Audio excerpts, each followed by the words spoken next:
Hi, this is Mack Maloney. We have a different kind of show for you tonight. First off, Switch and I sit down and we talk about our 3 favorite UFO incidents. And then we're on to the regular show where we talk about the most secret base in the world. What do they do there and where is it? And also the advent of flying battleships. And will fighter pilots in the future be robots? That's all coming up, so stay tuned.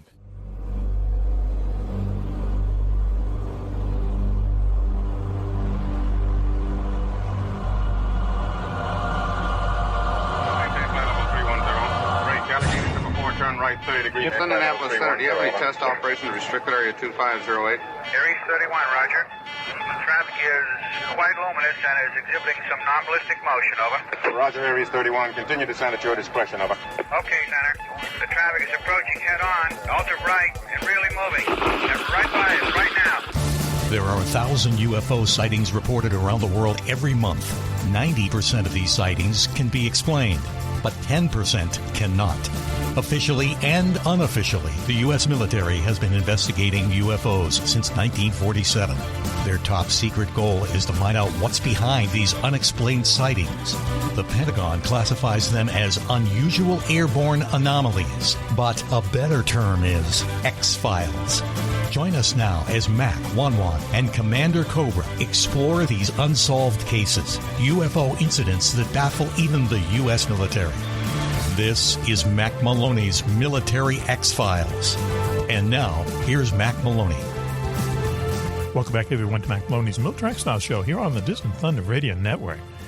This is Mac Maloney. Hey, this is a little bit of a special segment, Mac and Switch. We're going to be talking about 3 top favorite or unusual UFO incidents. Switchy, how you doing? Good. Mac and Switch sounds like a meal, doesn't it? Like a what? In a restaurant? Like a meal, mac and cheese, mac and Switch. Cheese. Well, if you want to change your name to Cheese, then, we can do that too. So anyway, listen. Let's get around to what we're doing this segment about. So, 3, just out of the blue, my 3 favorite UFO incidents. You have 3 favorites. Do you want me to go first? Oh, go ahead, yeah. Okay. I've talked about this one on the show a number of times, but I can't find another UFO incident that, to me, has the best bunch of eyewitnesses and knowledgeable eyewitnesses. And this is the Gander incident, they call it. 1956, an airplane is flying, a military Navy airplane is flying from England to Maryland, Paxatonic River in Maryland, and it is filled with people from all 4 militaries, Army, Navy, Marines, and Air Force. And it's a transport plane, and they're bringing these people home for the holidays, okay? So there's about 40 people on this airplane. It's basically a military version of a Super Constellation, 4 propeller plane, very ubiquitous back in the 50s. And they are about an hour outside of Newfoundland, where they're going to land at Gander Air Force Base and get some fuel and then go down to the final leg down to Maryland. So it's night, and the pilots, 3 of them up front, pilot, co-pilot, and a navigator up front in the cockpit, see these lights below them. And they don't know. At first they think, we're off course because it looks like we're over a city. That's how many lights there were. But then they check where they were, and, it wasn't as advanced as it is these days. So, but they check their position and they find out, no, we're still over the ocean. And so it's like, well, what are all these lights? They could see them from like tens of miles away.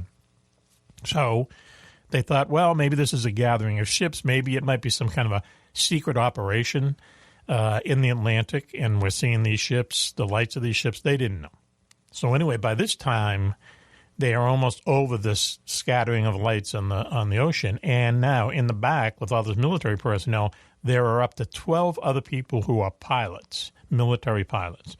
And so the crew of the airplane asked them to come up into the cockpit, to look out the windows, and tell them what they think they're seeing. As this is happening, down on the ocean, and they were at 30,000 feet, so about 6 miles high, or maybe not quite that high, a ring of these lights just suddenly lifts up off the ocean and is suddenly beside the airplane within seconds. And it is a quarter of a mile around. That's how big this thing is. It's enormous. It's blinking lights. And suddenly It is literally flying right next to the airplane. Now, you have the crew of the airplane, and you have these other 12 pilots and aviators watching that. So that's a total of 15 expert witnesses. And they all said the same thing. This thing was a huge saucer. It's a huge flying saucer. And they clocked how long it took, estimated from the ocean up to where the plane was, and they figured that it was traveling at something like, 3,000 miles an hour or something. It was instantaneous almost. And then it rode beside them for a minute, and then off it goes. The plane lands in Gander. They confirm afterwards that Gander radar station also saw this thing. There were Air Force intelligence people at Gander who questioned everybody on the plane. The plane is finally gassed up, and it goes on to Maryland, and everyone disperses. Now, the pilot, several days later, he's contacted by someone who is from the Pentagon, but they're a scientist. And he comes in with a big book, and he says, go through these pictures and tell me the type of UFO you saw. And so the guy does, and all of a sudden he comes to a picture, and there's a picture of exactly what they all saw. He says that right there. And so he says, but you have to tell me, why do you have these pictures? And the guy says, I can't, closes the book and leaves, and that's it. Now, this is from Major Donald Kehoe, okay, who was one of my heroes, who was one of the best UFO writers of the 50s. He's a retired Marine major. Once again, I like that incident a lot because you have so many qualified witnesses. I like the Lonnie Zamora incident, too, which we can talk about maybe later, but there's only a few witnesses to that. You have 15 expert witnesses. Pilots, we've said again on the show many times, pilots, especially military pilots, are the best witnesses for UFOs because they have seen everything. They know what other planes look like at night in the sky. They know what the moon looks like. They know what Venus looks like. They know what the flare from oil refineries look like. And if they see something that they haven't seen before or looks very unusual, that's a UFO. And that's why I like this case so much. The Gander incident. And UFOs in wartime, as it turns out, Switchy, on sale everywhere. That is on sale everywhere, right? Mm-hmm. Amazon, bookstores. Bookstores everywhere. Amazon. You got peddlers on corners selling pencils and Mac Maloney's Military X-Files. Hey, listen, never say never. Perhaps. Right. Okay, your turn. Okay. One of mine is I had a chance to speak to Alan Godfrey. Alan Godfrey was a British, he is British. He was a police officer in Todmorden, England in 1980. He had an encounter with some kind of a strange craft one night when he was trying to track down some displaced cattle. It's one of these really strange things where these cattle showed up where they shouldn't. They got past this gated area, but that was only part of the mystery. Okay. Now, one of the reasons I like talking about Godfrey is that he's such such a good person, such a good character. He was the kind of police work he did. In one case he solved. There was somebody that had died from an overdose of drugs, and the fear of his family was, it was bad enough as it was, but they thought that he had committed suicide. Well, Godfrey did the legwork and figured out that it was far more likely that it was an accidental overdose. Wow. And so while they still had lost this loved one, much better not having to think that, my God, he killed himself. What did we do? Yeah, right. But sure. it was something that was accidental. Yeah, cool. So he told me that when something happens, there's a lot of cases, a lot of instances in his life where he said, if I get a bee in my bonnet, I solve it. I stick with it. Right. So he had this missing time incident. And so he undergoes this regressive hypnosis. And here's the other aspect I like about it. It's so unconventional, partly conventional and partly unconventional. He's got the short little, whatever they are, gray aliens or whatever in there. And there's this tall figure named Yosef in these robes and so forth that he's speaking to. But the thing that really, really throws it off is that under hypnosis, he talks about there being this large black dog being inside this metallic, ostensibly spacecraft. And it just doesn't make any sense. It's about the size of a German Shepherd. And he says his very words were that it's hideous looking. And so the thing is that if you get in now, as you know, that You and I and the others on the show have talked a great deal about aspects of various traditions and folklore and how they seem to fit with many modern day UFO experiences, like missing time, and even the description of some of the occupants sometimes are disturbingly similar. I mean, if you change the garments of the little green suits and the little red caps to a silver coveralls, you'll have the same description of a lot of the entities that were reported back in the 60s and 70s. Of course, those descriptions have changed quite a bit, and it seems like the grays are more prominent. But so that was the aspect that was so striking. And if you get into the British folklore, you can talk about what they called the black shuck, the black spectral dog that would show up at different locations like old castles and the moors and so forth. And that's what the Sherlock Holmes story about the Hound of the Baskervilles was actually originated from. Oh, really? So that's it's a combination of the unconventional nature of it, the folklore connection, and the absolutely stellar individual. He's such a solid, honest individual. Yeah, right. That makes one of my favorite. Yeah, that makes a whole lot of difference is who's telling the story, Another one of my favorite ones was called Shag Harbor. Happened in the 60s, mid-60s. A very small fishing port up in the northeast part of Canada.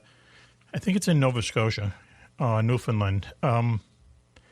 And one day, fishermen saw this thing underwater very close into this harbor.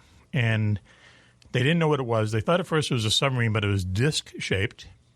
And it was in such shallow water, you could actually look down through the surface of the water and see this thing. So it was very close to this joint U.S.-Canadian radar station. So right away, bells start going off, and the Canadian Navy and military and the U.S. Navy head for this Shag Harbor. So for like 2 or 3 days, they have this thing blockaded inside this little harbor. They've ringed the outer part of the harbor with ships and stuff. They might have even put a net down there because what they're thinking is that this is some kind of a secret Russian miniature submarine or something. But as the days went on, this thing started exhibiting behavior that indicated that it wasn't a submarine. Like it wasn't surfacing, it wasn't charging its batteries, et cetera, et cetera. So just when they are not quite sure what to do with it, all of a sudden this thing, and once again, many witnesses, many military people witnesses, this thing just kind of shut off at high speed underwater. Now, and then was gone, just gone. Now, we've, heard of UFOs. That's a common characteristic. The people report about UFOs is that they'll be like almost standing still, and all of a sudden, next thing you know, they're gone, right? Well, this is what happened at Shag Harbor, except it happened under the water. And where we always talk about how UFOs seem to fly, they defy aerodynamics as we understand them. Well, it's just as against the laws of physics to go very, very fast underwater. Yet this thing was seen doing that. I'm sure they checked back channels and they found out at some point that this was nothing the Russians had. This was something, not of this earth. And once again, I like the fact that when you have a lot of witnesses, credible witnesses, they have no skin in the game. They just happen to be there. To me, those are like kind of like the best story. Shag Harbor. Switching. Okay, my next one is another pretty unconventional one. And, Mac, I have mentioned the name John Keel once or twice on the show. Yes. When he was doing his investigations in Point Pleasant during the Mothman sightings, he came across a really strange report. And this is one of the places you can find this is in his book, The Eighth Tower. Mm-hmm. And what happened was it was in West Virginia. He just happened to to talk to this older gentleman. He was I can't remember how old he was in 67, but he was up there in years because the event took place in the early 20s. Okay. And what had happened was this very unconventional craft came overhead. It looked like a plane, like a fuselage without wings. And it seemed to go down into the woods nearby. So several people went out there to check it out. And sure enough, here's this thing landed on the ground. No wings, very unconventional. And there are several people around. Now, some are look like perhaps a regular West Virginian, but maybe wearing different clothes. And then there are some that are a little bit shorter that look a bit Asian. Now, the guy used kind of a slur when he described these individuals. Okay. But the point is, it was just kind of very out of place. Yes. And so they said, they talked to him and said, "Oh, don't worry. We're going to go to the sheriff and report in." Of course, they never did. We just have some repairs to do, and then we'll be off. And the guy telling John Keel the story saw something laying on the ground, a piece of debris or whatever, and he picked it up. He called it a thingamajig. Yes. He put it in his pocket and wanted a souvenir. So he took it home, and later that night, kind of forgot about it. It's like 2 a.m. Here's a knock on his door. He gets up, goes to the door, sees a guy in kind of a uniform. He's got kind of one of the wide brim hats they used to wear in World War I. Okay, sure. And in a gruff voice, he said, "You've got something that belongs to us." And he's a little befuddled because, he just woke up. Yes. And so he realized what he wanted. So he went and got it, and he gave it to him. And without a word, the guy walks off. Wow. So you have this unconventional craft. You have individuals that kind of echo a little bit more modern-day Men in Black phenomena. And you even have this character show up at the door, which is sort of a while he doesn't, have a fedora and a dark suit, he kind of, fits the motif of the Men in Black. So, it's kind of got everything. And I always kind of gravitate toward these really unusual cases because I suspect that, if we're ever going to solve some of this, it's probably going to be with some of the more unconventional cases rather than one that we might consider a little bit too standard. Yeah, I agree, because the ones with the too standard, I mean, this is, just a phenomenon within the UFO community. We know that, there are some people who claim to see things or that they've been abducted and so on. And when you kind of look into it, it turns out that they are either reliving some kind of a childhood memory or some kind of a movie they saw or whatever. And investigators, and especially those two guys who used to hypnotize people, Bud Hopkins and John Mack, I think his name was, they would know right. Was it John Mack? He was a Harvard dude. Yes. And they knew right away, they knew like a couple minutes in whether these people were carrying just real memories or kind of misremembering stuff. And so when they would hear things that were unusual, as you point out in these kind of slightly wacky incidents, if it doesn't follow the trope, if you know what I mean, if I can use that word, it doesn't follow the cliche. Right. And I agree. Those are the ones to kind of look into. If you're going to spin a tale and you want somebody to, and you're BSing and you want somebody to buy it, chances are you aren't going to go way out on a limb and talk about, yes, something that looks like a dirigible with no wings with people that look like they could be from Japan. It just doesn't really register. Too many moving parts. And you wouldn't say they look like big carrots with eyes in the middle of there? Isn't that what happened down in Pascagoula? They look like big carrots, right? With an eye in the middle and one hand coming out of the middle and so on. But that's true. Take the wheat from the chaff, just all the stories that are kind of routine and so on, put them aside and really investigate the unusual ones.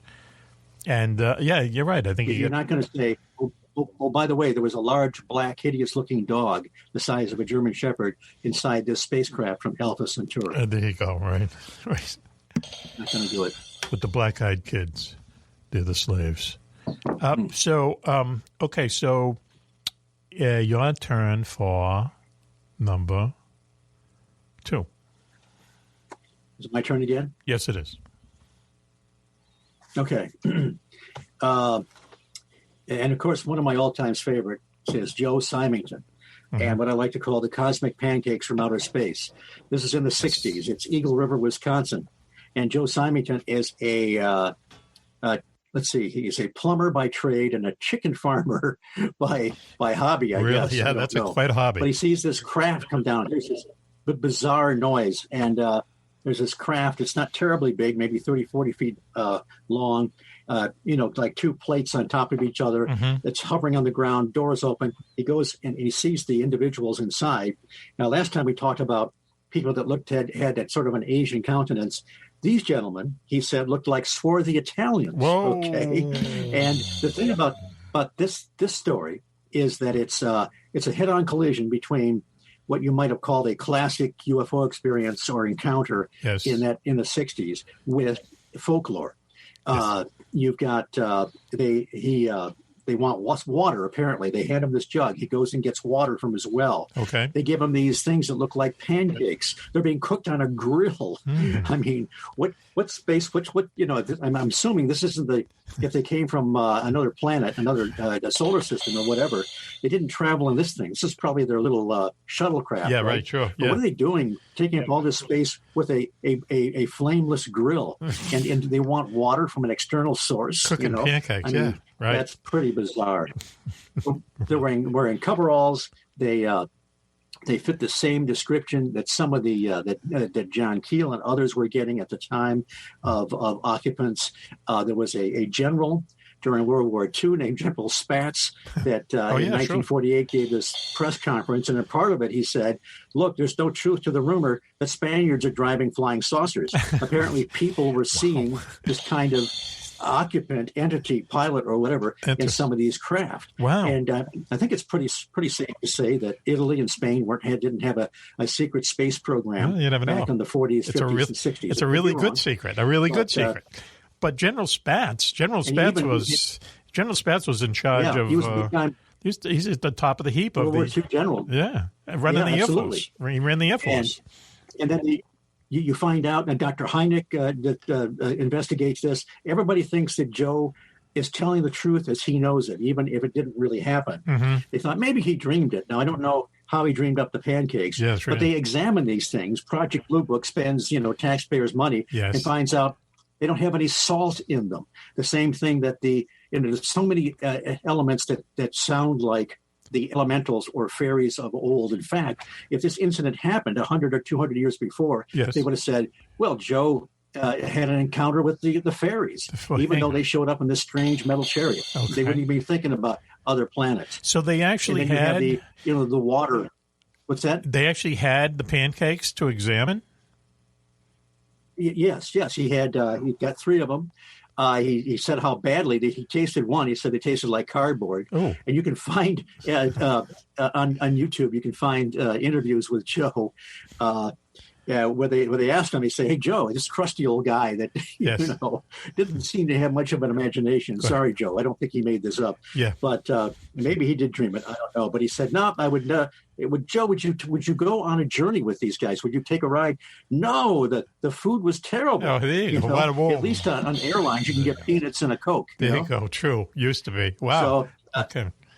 You would think so that you've got the elements of the entity that look like other reports. You've got the folklore aspect. You've got the water gathering. There's been other reports of people seeing some little guy collecting water in a bucket or whatever and taking it on board their ships. So it's strange. It's wild. Yeah. It just has so many different elements that fit other patterns and parallels, but. When you say, well, what does it mean? Well, I don't know. If you had a spaceship full of people who look like Italian, you think that the food would be 5-star. It'd be really good food, Well, you think it'd be, you'd have a nice menu with different types of pasta, perhaps. Yes, a little appetizer, and, little appetizer. Yep.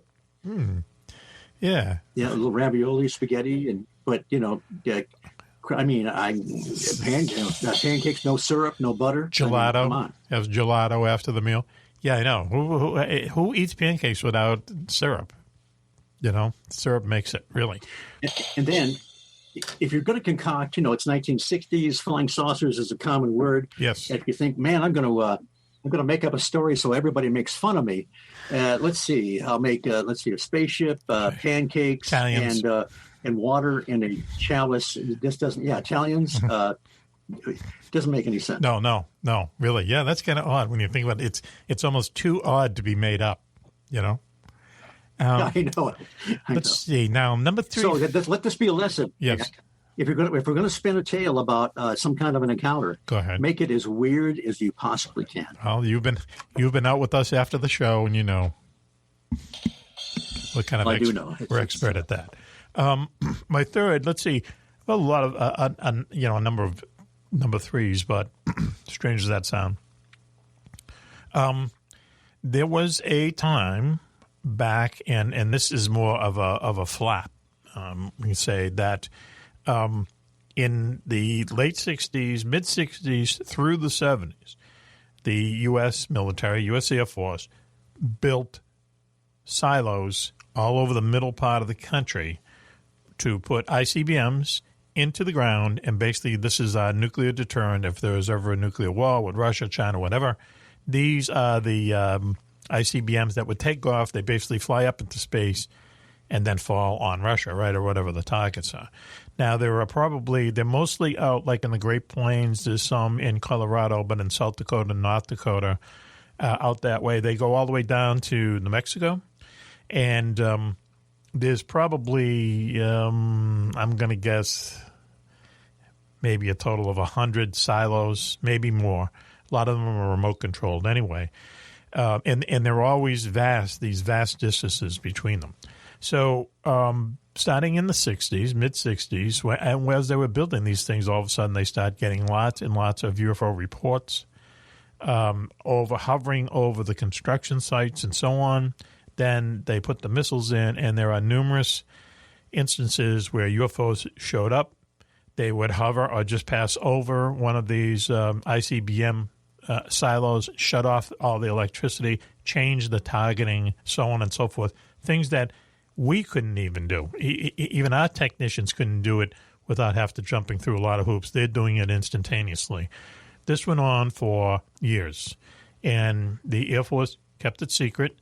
And what they would do is anytime anyone would report one of these things, they would insert the word unknown helicopters instead of what they were, which were UFOs. There's an incident that happened at Whiteman Air Force Base, which is in Missouri, which is now the headquarters or where the B-2 stealth bomber are headquartered, stored, or operate from. It also had a number of these missile silos, which are gone now because of various treaties we've made with the Russians. But anyway, people saw, just 5:30 in the evening, here comes this UFO, and it goes through the entire range, which went out hundreds of miles. It flew over like a dozen different ICBM bases, silos, and shut them all off, and in some cases changed the targeting systems, and just like through our whole national defense. Up in the air. It happened again in Maelstrom Air Force Base out in Colorado several years later. And at one point, and it happened to be, it was in October, and it may have been Halloween night, I'm not sure. But they actually had UFO reports up at Loring Air Force Base, which is way up in Maine, which was a strategic air command base for a while, all the way across the country to Colorado. They had dozens of UFO reports over these kind of strategic nuclear bases.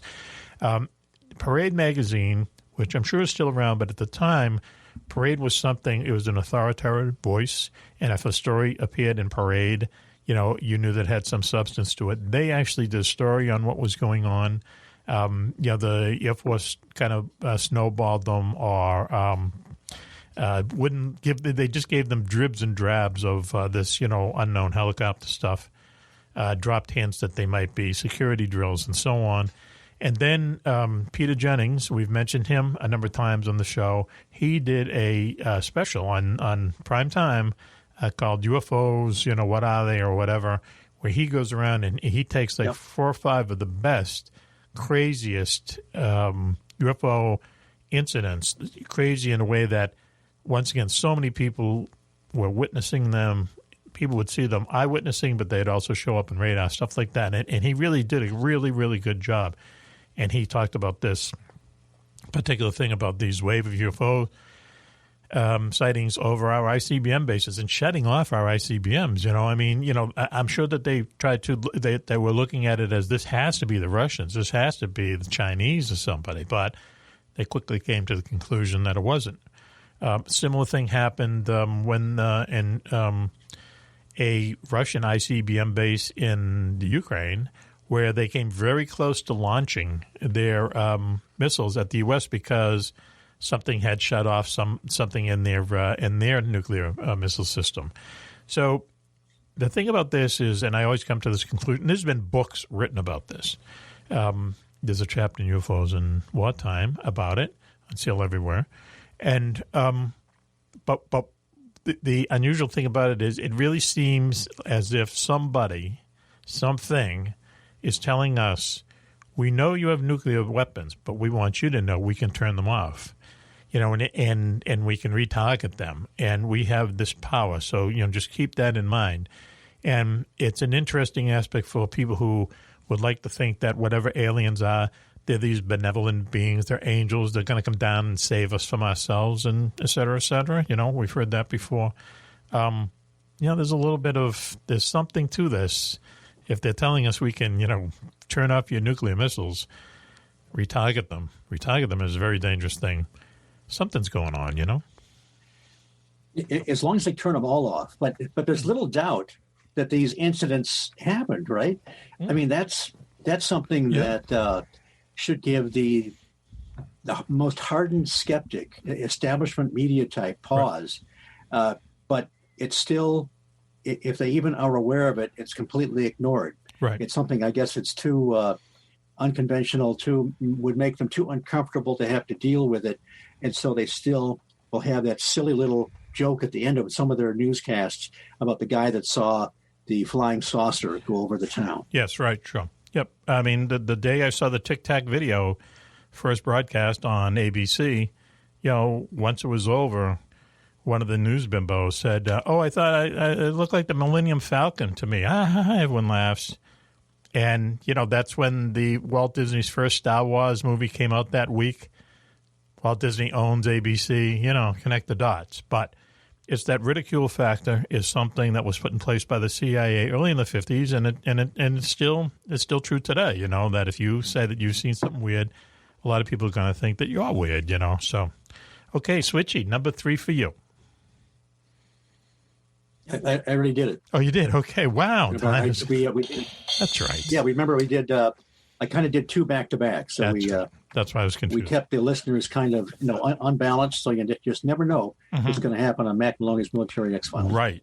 In other words, we're going to cut that out. Okay, Max faux pas. So, okay. Some honorable mention, like Lonnie Zamora, I brought him up. He was a policeman down in New Mexico, and he just had this unbelievable sighting.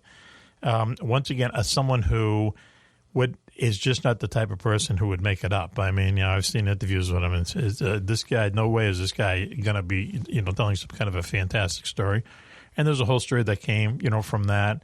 The B-47, the RB-47 that we talked about, late 50s, was chased by a UFO over the Gulf of Mexico, and it literally had electronic jamming and detection equipment up on it. It was like a flying radar detector. And this thing, and the UFO is actually literally flying rings around it. There's dozens and dozens of them. But, these are the 3 that came to mind. I like yours because yours. Some of the abduction cases that have been, like Raymond Fowler with the Andreasen affair. Many books written on that. And, of course, classic Betty and Barney Hill, 2 people having a very similar experience being revealed under hypnosis. So there, and then there's areas like Pine Bush, the Skinwalker Ranch, Marley Woods, and so forth, the Bridgewater Triangle, where a lot of things have happened. A lot of people have reported similar things in a what you might call a window area, and so it just really piles up that there is something very strange and very worthwhile to investigate objectively going on. Right. And it's odd. And I know the serious UFO researchers for years have been saying, well, we're getting closer to the point where the ridicule factor, isn't as bad as it used to be, and there'll be some real scientific study done on UFOs. That's the thing, is that it's never really been a scientific study on UFOs, and for many reasons, the Pentagon. The reason is that the Pentagon many times literally blocks scientific, investigations of UFOs for reasons who knows. Okay, but when the scientific investigation basically is go out and collect as much data as you can.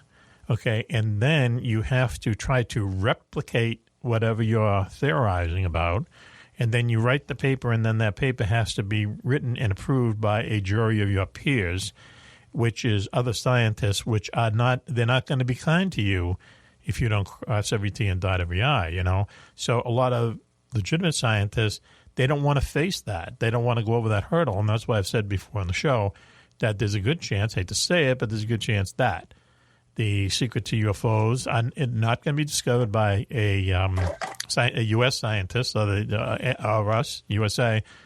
Most likely it's going to come out of China or India. They put a lot of money into science, and they don't have the ridicule factor that we have. So too bad USA loses out. I'm going to predict that in the next 20 years, some group of Chinese scientists will figure out exactly what UFOs are. Want to take that bet there, Switchy? Well, remember the Condon report. Yes. When Blue Book was terminated, it was turned over to the University of Colorado. Edward Condon? Condon, yep. Mm-hmm. And we thought, here we're going to get an objective look into UFOs with a real university study. Yeah. And, of course, it was a farce. No, right. Yeah, he basically took his readings from the CIA of things that I've read, where he discounted just about everything. He did exactly what they had been trying to do since Kenneth Arnold reported the first flying saucers. Hey, Switchy, this has been fun, huh? Mac and cheese, Mac and Switch. How about that? Well, maybe the listeners have had enough mac and cheese. Drive-through window. Yeah, right. They've had enough mac and cheese for the night. So why don't we do this? Why don't we take a commercial break now? And we'll be right back after this. You're listening to Mac Maloney's Military Style Show here on the Distant Thunder Radio Network. We'll be right back. Do you know where the world's most secret bases are located? Do you know what spooky action at a distance means? Is there a conspiracy by aliens to prevent us from conquering space? And where is the best place in the United States to see a real UFO? Find the answers to all these questions and more in Mac Maloney's new book, Mac Maloney's Haunted Universe. Visit places you never knew existed: the Phantom Tunnels of Tokyo, the UFO Trail in South America, Hong's Hat, and the very mysterious M Triangle. Mac Maloney's Haunted Universe contains hundreds of reports on ghosts, haunted planes and ships, weird celebrity deaths, mysterious sounds, and a breakdown of every monster in America, state by state. You've heard him talk about it on the radio.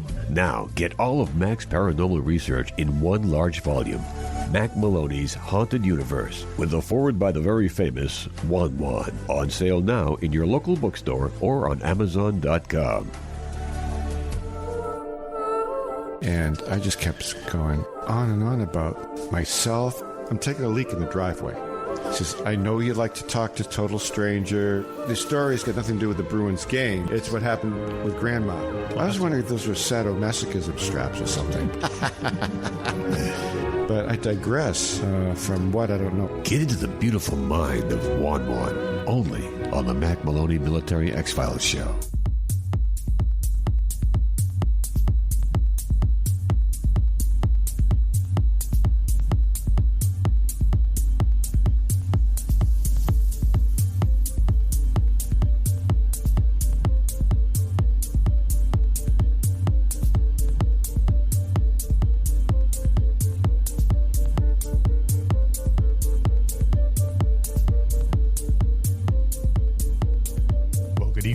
Welcome to Mac Maloney's Military Style Show here on the Distant Thunder Radio Network. This is Mac Maloney. Wow, what a show we have lined up for you tonight. But first, let me introduce the members of the posse.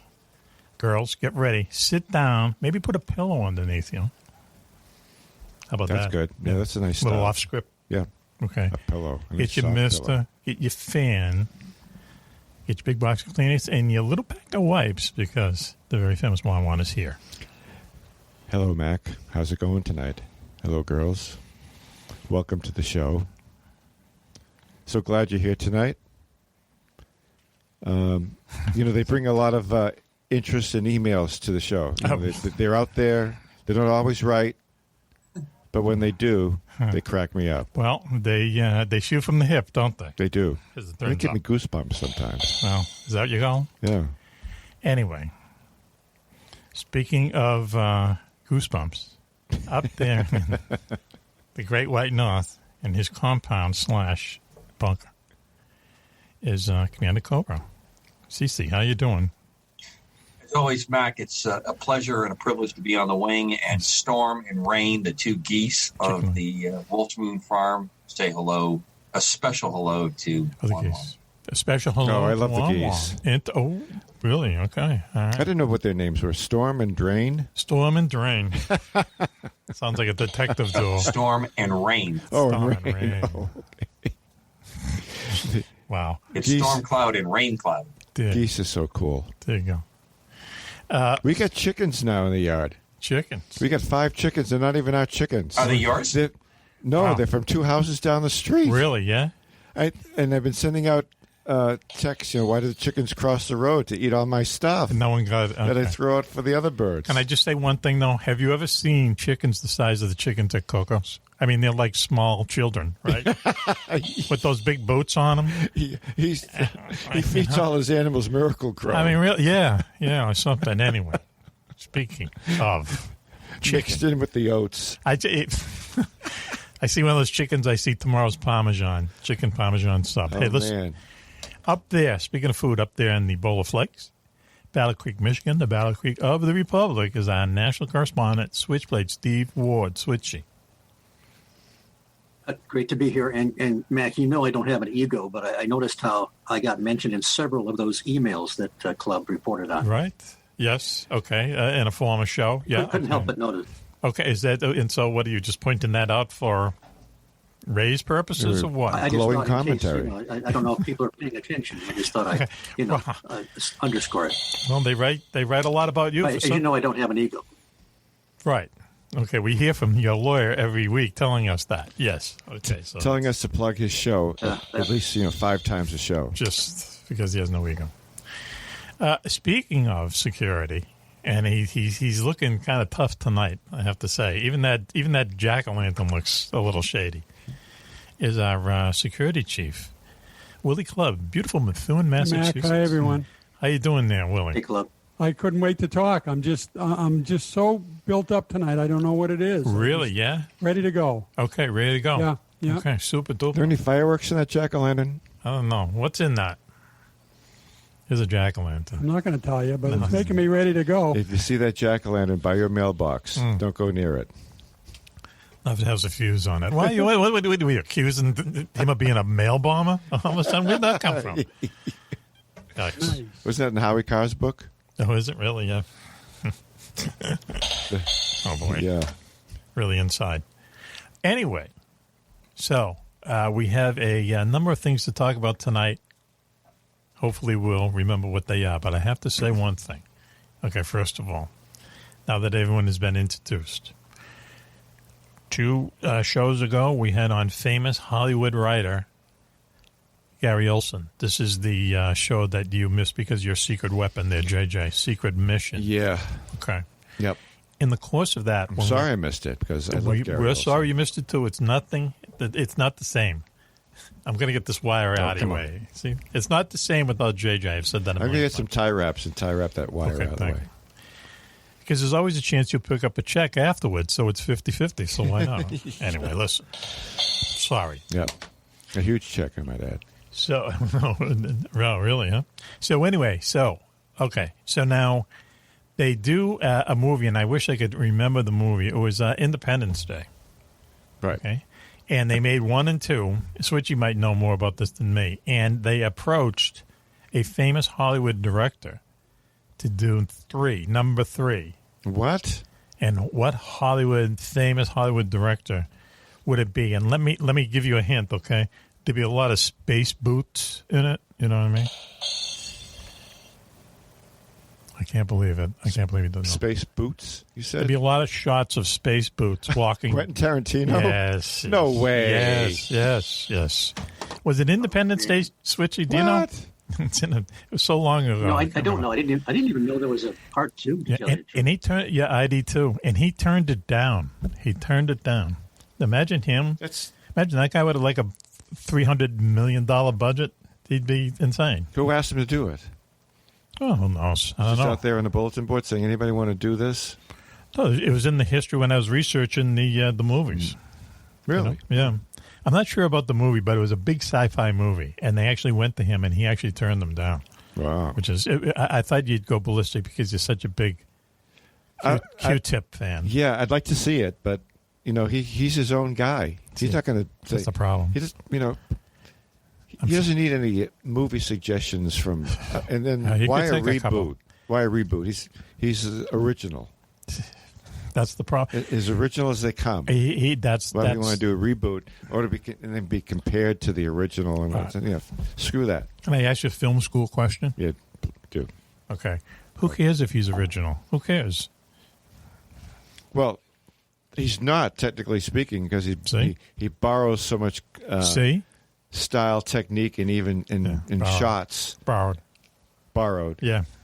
Yeah, place homage to. Homage. Yeah, that's another way of saying stealing. Come up with your own. But nobody does a foot thing like Quentin Tarantino does.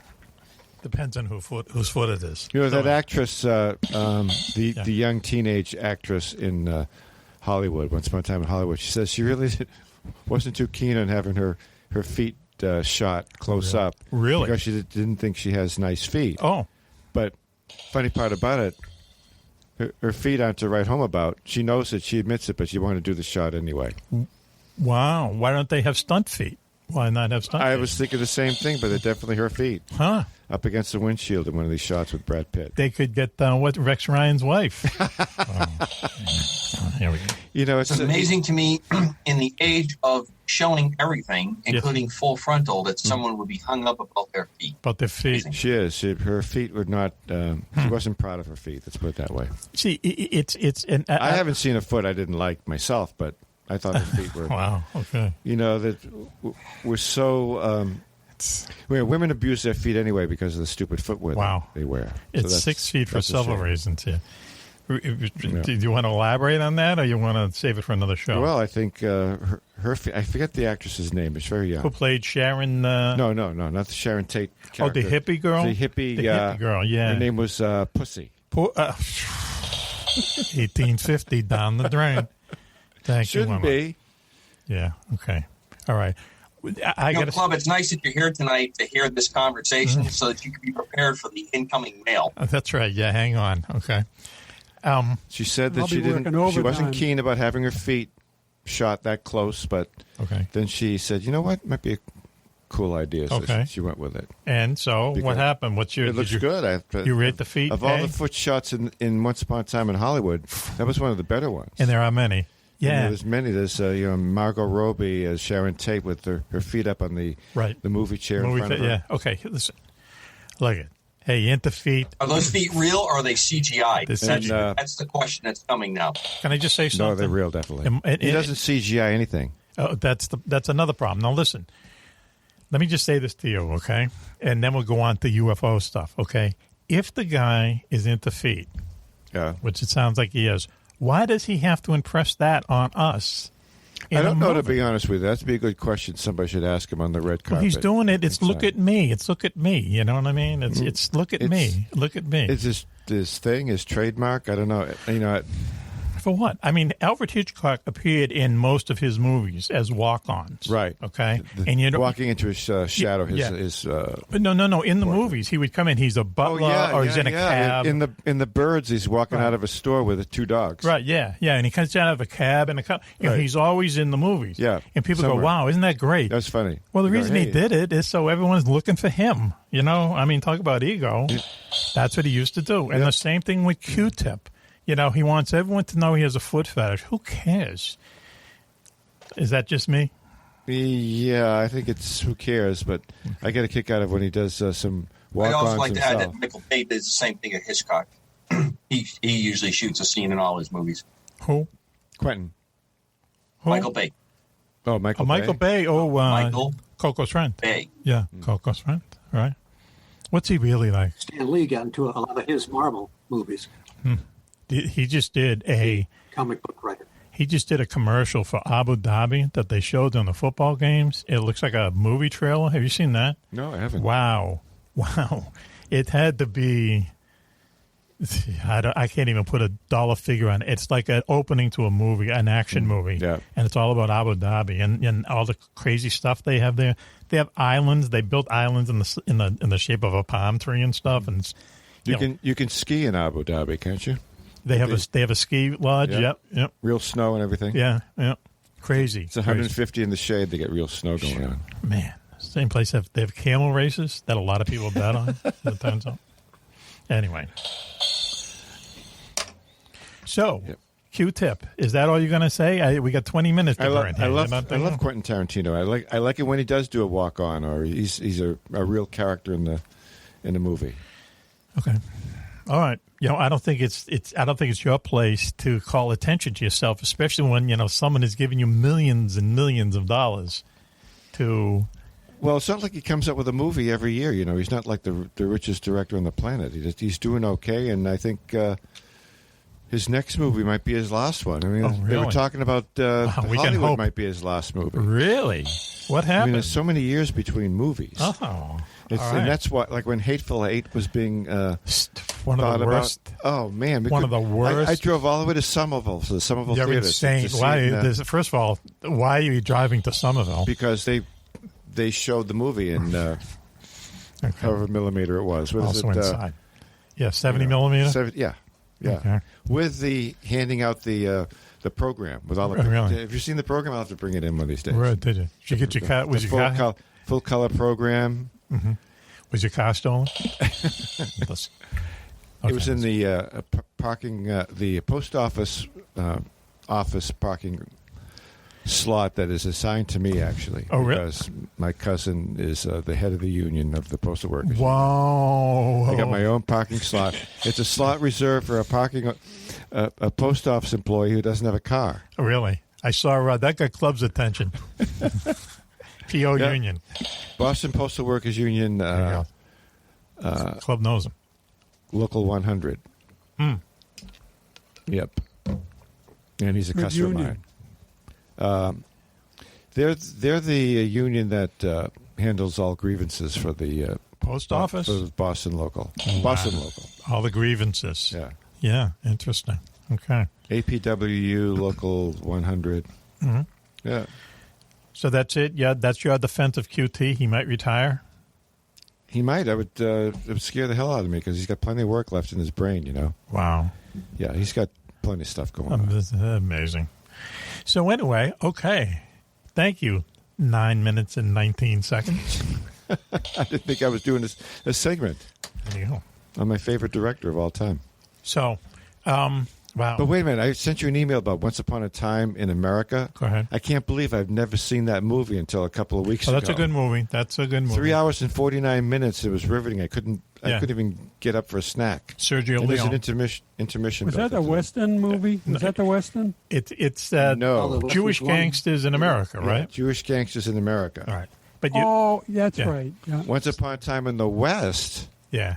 In the West was the Western movie with right. It's basically The Godfather and like the Jewish Mafia. But the way it's shot, I agree with you. The way it's shot is just like you have to watch it. It's like Good, the Bad, and the Ugly. Same thing. Yeah. Same director, Sergio Leone. Same Ennio Morricone for the music. Ennio Morricone did the soundtrack. They lived 2 blocks from each other growing up. Yeah. Wow.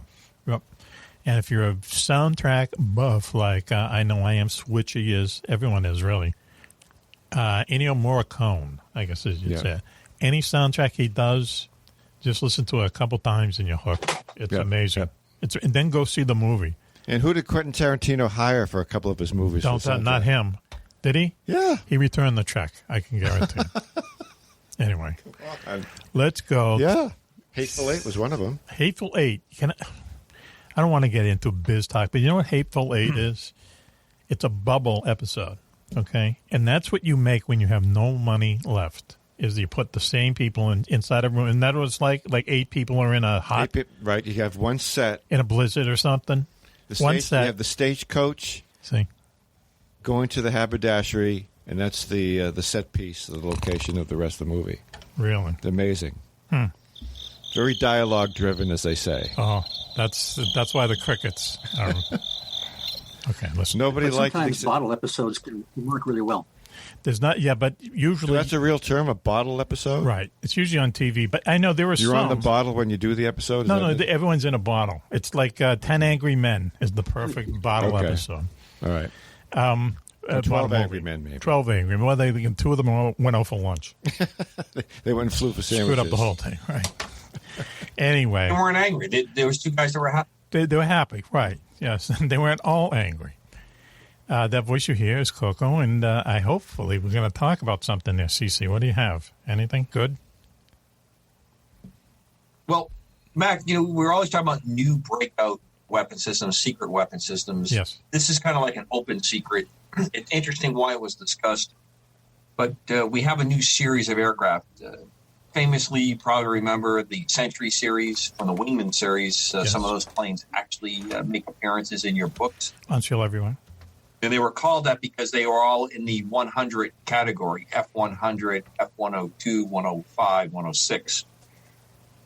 And they were referred to, we have an E series, lowercase e series showing up as part of the next generation aerial defense aircraft, which is what they're calling the program NGAD, or the 6th generation fighter. And the Air Force made an announcement that they had actually built a flying prototype of this aircraft, and they did it in around 12 to 13 months, which under the current way the business is done, this is earth-shattering. It's a huge change. Yes. That's occurring here, going on with it. And if you go back to World War II, where the budgets were unlimited and you had a great deal of activity going on and needing breakthroughs, that's when you see aircraft being brought together. The only other group of people that probably could come close is Skunk Works when they brought out the SR-71. Mm-hmm. I think they did that in like 18 months. Right. And that was just phenomenal considering the engineering challenges they had there. Well, they put ramjets. So it's a big question about what this aircraft is. I'm sorry, Mac? Well, they put ramjets in SR-71s. Right, and they had to build it out of titanium. Amazing. They had to come over all these engineering problems. The superheating of the frame. It's an aircraft that flew. No other aircraft has really duplicated its capability since then. It flew very high, format, very high, and very fast. Right, you're talking over 80,000 feet, in excess of Mach 3. Numbers, top end numbers on both those never disclosed. Okay, so you would say Mach 3 is... This 6th generation fighter coming out in 12 months is a pretty amazing accomplishment. Okay.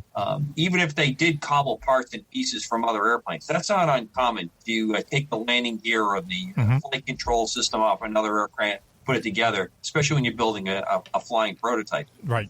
But the indications are that this aircraft has capabilities, meaning to be a valid demonstrator prototype, it's going to be able to do things like employ weapons, have a radar system on it. Mm-hmm. So that's one interesting aspect. The other thing that's really, really interesting is some of the talk surrounding it, that it's the 6th generation fighter, but it may not be a fighter the way we've classically thought of them to this point. Okay. There are projections that there is the possibility of a B-2 size type aircraft coming out that's going to be a fighter that will carry hundreds of air-to-air missiles. Wow. And use its stealth capability to go fly into like an airborne battleship. Yes. To go fly into that airspace. Yes. And the B-1 has the capability of carrying a huge number of air-to-air missiles. It's B-1. not a known mission for it. It's never was done. Right, B-1. Yep. But the B-1B, the bone, could fly. The problem with those capabilities is that in most combat, you need to see the other opponent and make a visual ID on it so that you don't shoot down your own aircraft. Yes. But when you look at some of the capabilities that are coming out with the F-35, which is what they call a network fighter, and this would be another one of the E-series aircraft that's out there, that you're going to be able to link all the way down to a soldier on the ground, all the other aircraft, ships, satellites. I think we're approaching the point where we're going to have a high degree of confidence that we're not going to shoot down friendly manned aircraft. And if we are going to have that possible situation, there'll be unmanned aircraft, this is my projection, right, that are going to be in that edge of the battlefield engaging the other aircraft. And then when this aircraft comes in, it's going to sweep the sky. Right. So it's very interesting what's out there, what has come out of this one. But I think the timing of this is a huge, huge crack of the whip to what the military industrial complex is probably going to get a big change on. Club. The crack of the whip to who? Who's a crack of the whip to the military services? To China and Russia for competing planes? Well, I think it's a crack of the whip to the people, how we've spent money. The F-35 is a great airplane. Yeah, right. But the F-35 has been in process for over 10 years. Right. It's a decade-long airplane. It does not come trouble-free. It has issues, and there are some other issues that are just absolutely crappy about that program. Controlling of intellectual property, the ability for the company that produced it to hold reign over the military on information that's going forward. Just crazy stuff to me. All the people who bought it. Especially for the amount of money that was spent on a lot of allies bought it. So now, out of nowhere, it's a great allied fighter. It's one of those airplanes that I think will do very, very well because it does have such a cutting-edge brake. But you have to have the network around it. You have to have other airplanes to be able to fly it. Yeah, right. One last thing about the NGAD fighter. Go ahead. I think this aircraft is manned. There's probably an unmanned version of it, if not built, ready to fly. But I can guarantee you that it's optionally manned. Right. Meaning, I don't think you're going to see anything that's going to come off the assembly line 2020 moving forward that does not have the ability to fly as a UCAS or an unmanned aerial. Right, yes. They're looking at like a one-man craft and about a half a dozen or more kind of drone-ish craft. And, it's kind of crazy. Right. The Loyal Wingman program that refers to that. Willie. I was reading the other day that there's, that this whole thing of unmanned aircraft is really the, what everything's going to be down the road, whether it's 5 years or whatever. It has to be. Coco, do you go along with that? Do you think? I do not agree. I think manned aircraft is a phenomenal capability. I think that it has a huge place, and it's going to have a lot of supplanting what's going on. But in the environment, I've used this story before. There's the ancient martial arts master that takes the two students. He's going to determine which one. And they're out, and this tiger jumps out of the bush. Tiger. And the master reaches up and with two fingers is able to completely knock out the tiger. The tiger's laying at the feet. It's out cold. Okay. First guy runs up and says, "Master, I need to be your student. All I need to know is to learn your technique, and I will be the most powerful guy ever, and I will carry your legacy on." And the master looks over at the other guy who's just standing there, and he says, "Sir, I'm not worthy to be your student with that skill. Just teach me how to defend from that, and I'll be happy and go on my way." And, of course, that's the guy that he picks to be his student. Okay. My point is, we're all running down this pathway that unmanned aircraft is the way it goes, and I guarantee you somebody's going to come up with a way to jam that signal. Yep, definitely. Or if we're willing to say we're going to allow this to be autonomous with AI, and we're just going to launch weapons that can fly and make our decisions for us, then we're done. Right. There's you're done at that point. You have now created your own master race that is going to eventually take over. Science fiction will come true. Right. So I don't believe that you can do this. I can give you a good example. When you set up present unmanned operations, it takes almost the same amount of people, and in some cases more, to launch an unmanned vehicle, because you have to have the network, where they're going to fly, where they're going to launch, how they're going to recover. Right. A lot of men on the ground guys to do like, that. and gals like my old groups that flew in helicopters or very unsophisticated airplanes to fly up to that location and knock out the capability of doing that. Mm-hmm. Well, I don't know. You know, like I was telling you, the thing I was reading, and it's all about robots. Mm-hmm. You know, that you're going to see robots sitting in the, you know, in the seat of as a pilot Right. in a fighter plane, because there's a lot of advantages over a human, as far as their, you know, abilities to make quick, moves and so on. But I was just curious because there seems to be a lot of push, particularly on the robotic side. Well, eventually, driving, flying, and everything else. Eventually, it's going to be a lot of that, you know. And the thing too, with any kind of an aerial vehicle that doesn't have a human in it, you don't have to put in the life, you know, the oxygen and the cockpit design and so on. You don't have to put all that stuff in there, man. Anything on any kind of an airplane, especially a fighter, though, the less weight you can put on it, the more kick-ass it's going to be. So they're always looking for a way to reduce weight. If you don't have to put in the ejection seat, the pilot, you know, the oxygen, all the life-saving stuff, you know, you're gonna turn these things into. There's going to be lots of them, and they'll be able to do a lot of things. And just going back to what you're saying, how it might. I think back you just said, though, is an interesting tying into what they've talked about with this aircraft. That this next fighter or this next series of fighters, the sixth generation that comes out, may not depend on having that ability to pull a high number of Gs and have the occupants and have a large number of them, simply because it's going to need to sweep the skies of multiple hundreds of these unmanned vehicles. And I think that is where some people are laying down what I think is very smart money. During the 50s, we took guns off our fighters because we were convinced that missiles was the only way that business was going to be done. Right. And we built a series of great fighter airplanes that didn't have guns. And we went to a very unsophisticated enemy who flew a very small, agile airplane that was eating our lunch and handing it to us because we didn't fight anymore and we didn't fight with guns. Well, they had guns. So what was the end of that? We put guns and we started to build versions of the aircraft, and now we keep guns on all our fighters. Right. Well, the other way to go with that is, well, maybe we shouldn't have engaged with our airplanes in air-to-air combat with those targets and bomb them in a way that didn't allow them to get off the runway, much like we did in World War II when the Me-62 started to show up. Right. When did they attack them? On takeoff and landing and recovery at the bases because they knew they had them vulnerable on that. Well, that's my point.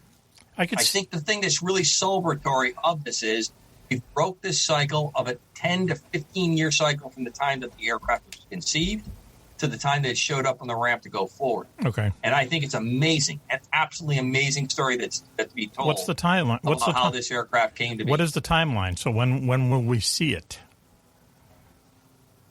Well, that's a really good point.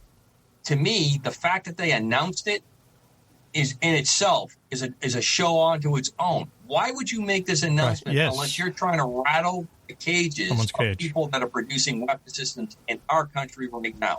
Because I don't like to use the word corrupt, but it sure is messy how things have gone. Right, okay. Tanker program took a heck of a long time, and a few people went to jail. We have fighters that have now gone 10 to 15 years to show up, and we're still not near full perfection on them. It does take a long time. It takes a long time. It's a really interesting change, and I think somebody is really shifting the paradigm on this one. There is, when you're talking earlier about how there might be, this new secret airplane might be the size of a bomber, but basically a big wing with lots and lots and lots of munitions underneath it. There was I can remember maybe 10 years ago, a same kind of proposal, we're really getting into this now, where they were going to do that to, I think, a C-5 or something. Sounds like one of my books. Where they were just going to put C-5 and a 747. There was dozens of aerial battleships. As an aerial battleship, and it was just going to be they could be independently targeted. They could do anything, and like in the Afghan war, what they used to do. Now this is using your head. So we have a lot of our special forces people on the ground. They're looking for Bin Laden, so on and so forth. And when they saw someone hiding where they thought someone was hiding, the guys on the ground, this is a while ago now, guys on the ground were able to, pick up the phone and call the nearest B-52.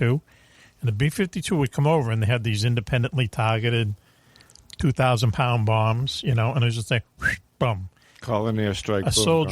A soldier on a phone can call in a B-52. So it sounds like the same kind of thing you could almost do with this. Have these things just constantly going over the battlefield. You need a bomb, boom. I mean, hate to be callous about it, but that's what they really would like to do, right?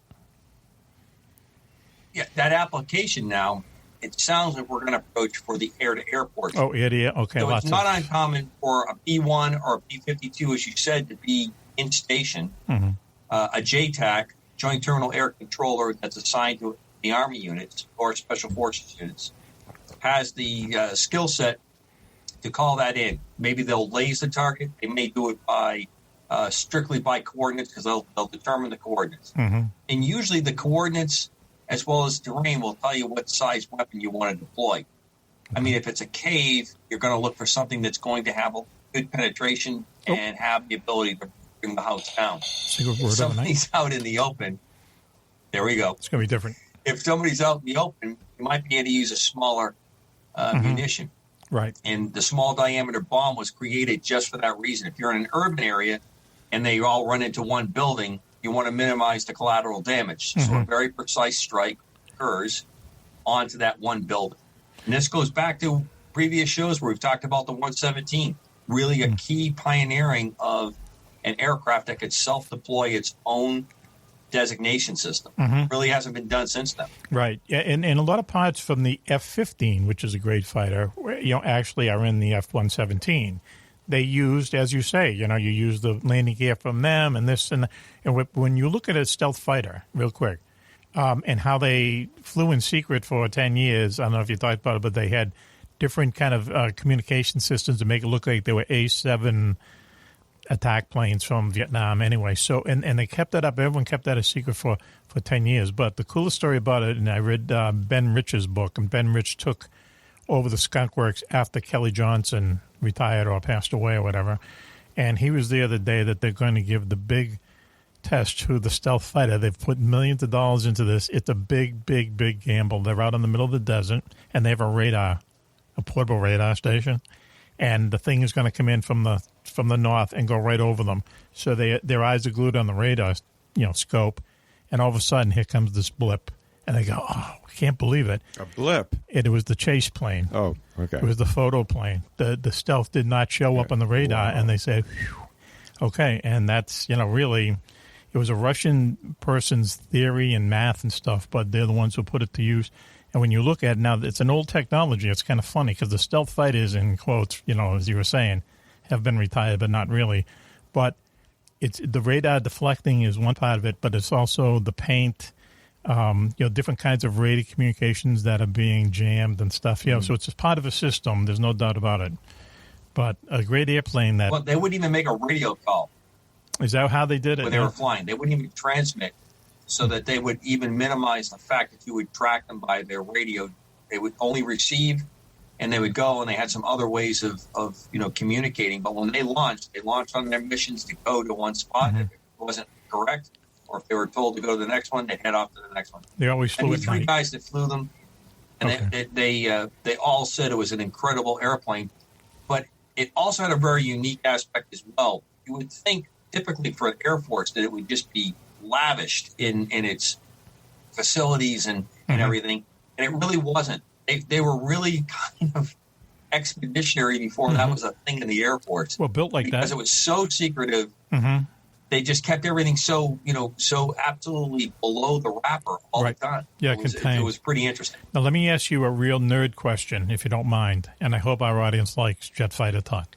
So what they did was all this time where they're developing and test flying these F-117s out of Tonopah Airfield, north of Vegas, they had the identification equipment of these airplanes called the A-7 Corsairs. We were talking about them earlier. Nice little kind of hot rod airplane, mostly for drop. Great attack jet. Yeah, not fighter. It's an attack jet. Now, this is you go a few years in the future, and they're putting these things out on the runway. So when the Russian satellites go over, they see a bunch of A-7s. Now, don't the Russians at that time, won't they know something's up because they know the A-7s were just retired basically?